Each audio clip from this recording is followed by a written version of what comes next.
મિત્રો આપણા મનને ઘણા બધા વિચારો ક્યારે ઘેરી વળે છે ખબર છે?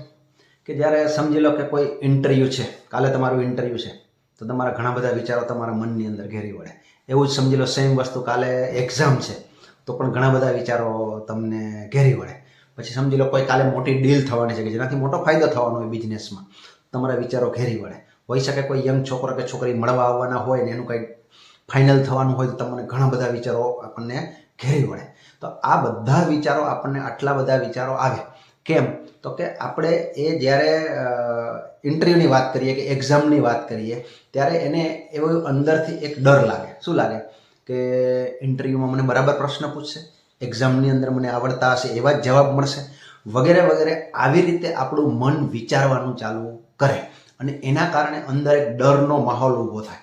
અને ડર ઊભો થાય એટલે આપણને અંદરથી એમ થાય કે આ ડર જવો જોઈએ.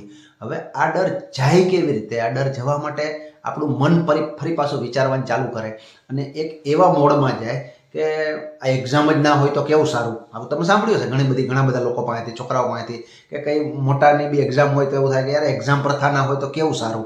આવું એક એન્ડ લેવલનું વિચારવાનું ચાલુ થાય. પછી એમ થાય કે ઇન્ટરવ્યૂ વગર કે આપણે સિલેક્ટ થઈ જઈએ તો કેવું સારું, કે ઇન્ટરવ્યૂ જ ના હોય તો, ખાલી મેરિટ પ્રથા હોય તો, વગેરે વગેરે. ડીલિંગની અંદર એવું હોય કે ભાઈ આ બધી ઝંઝટ વગર બધું પતી જાય તો કેવું સારું. તો આ મન આવું બધું વિચારવાનું ચાલુ કરે. હવે આવું મન કેમ આવું બધું વિચારવાનું ચાલુ કરે છે? કે ભાઈ એને શું છે કે એને મનને અત્યારે તકલીફ પડી છે. મન અત્યારે ખરેખર ખુશ થવું જોઈએ કારણ કે એનું ફ્યુચર બનવાનું છે. મનને ખરેખર આનંદ થવો જોઈએ કે એના ફ્યુચરના ઘડતર માટે કંઈક થઈ રહ્યું છે, છતાં એ તમને અંદરથી રોકે છે કેમ? અથવા તમને અંદરથી એનાથી ભાગવાનું કેમ કહે છે? અથવા તમને એમ કેમ કહે છે એક્ઝામ જ ના હોય તો સારું, વગેરે એ ટાઈપનું જે કંઈ જેનું જે ડીલિંગ હોય, બરાબર છે? આવું કેમ કહે છે મન? ખરેખર તો સારું થવા જઈ રહ્યું છે. કારણ કે મનને અંદર જે અનસર્ટેનિટી આવી ગઈ છે એ અનસર્ટેનિટી મનને ગમતી નથી. અને મનને અનસર્ટેનિટી ગમતી નથી એટલા માટે આ પ્રકારના સ્ટેટમેન્ટ અથવા આ પ્રકારની વાતો એ કરે છે. હવે આ અનસર્ટેનિટી છે એ અનસર્ટેનિટી એને ખબર છે કે મનને શાંત થવા માટે એક સર્ટેનિટીની જરૂર છે. હવે તમારું ઇન્ટરવ્યૂ કેન્સલ કરીએ, એક્ઝામ કેન્સલ કરીએ એટલે તમારી સર્ટેનિટી વધી જશે? ના. ખરેખર સર્ટેનિટી વધવા માટે ઇન્ટરવ્યૂ કે એક્ઝામ કે ડીલ કે વોટેવર જે મળવાનું એ જવાબદાર નથી, અથવા તો એના પર પ્રોસેસ કરવાથી સર્ટેનિટી નથી આવવાની. છતાં મન ક્યાં જાય? કોના કારણે આવ્યું? ડર કોના કારણે આવ્યો? તો કે એક્ઝામના કારણે. ડર કોના કારણે આવ્યો? ઇન્ટરવ્યૂના કારણે. ડર કોના કારણે આવે છે? ડીલિંગના કારણે, વગેરે વગેરે. જે ડર આવે છે તો જેના કારણે ડર આવ્યો ને એના ઉપર જઈને ઊભું રહી જશે. યાર આ ખોટું છે, આ ના હોવું જોઈએ, આનું કંઈક કરો, વગેરે વગેરે વગેરે. આવું બોલવાનું ચાલુ કરે. પણ ખરેખર આ જે ડર આપણને આવે છે, આપણને આ અનસર્ટેનિટી આવે છે, આ કોમન છે. આ એવું નથી કે તમને જ આવે છે.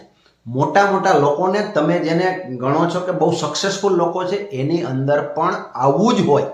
બધાને થાય આ વસ્તુ. ફરક ક્યાં છે એ તમને કહું કે આ જે અનસર્ટેનિટી છે એને સર્ટેનિટીમાં ફેરવવાનું કેવી રીતે? આ પ્રશ્ન છે. હવે આ જે સર્ટેનિટી છે આવે એને ખરેખર એક્ઝામ નહીં જોઈએ, ઇન્ટરવ્યૂ નહીં જોઈએ, મિટિંગ નહીં જોઈએ, એ એનું સોલ્યુશન નથી. એનું સોલ્યુશન મોટા લોકો, સક્સેસફુલ લોકો કેવી રીતે મેળવે છે ખબર તમને? એ છે કેપેબિલિટી વધારે. ઇન્ટરવ્યૂમાં કોઈ પણ પ્રશ્ન પૂછશે, હું જવાબ આપવા માટે કેપેબલ છું.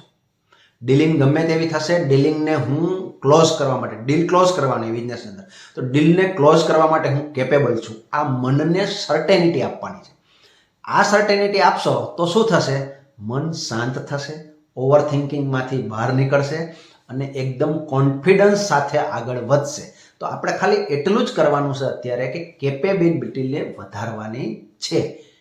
Thank you very much. જો તમને આ વિડીયો સારો લાગ્યો હોય તો કોમેન્ટમાં લખો કેપેબલ અને ચેનલને સબસ્ક્રાઈબ કરો. આપણે અહીંયા મનને પ્રેશર કરવા માટે, મનને કંટ્રોલ કરવા માટે કે મનને કોઈ બી રીતે દબાવીને એની પાસેથી કામ કઢાવવા માટે મળતા નથી.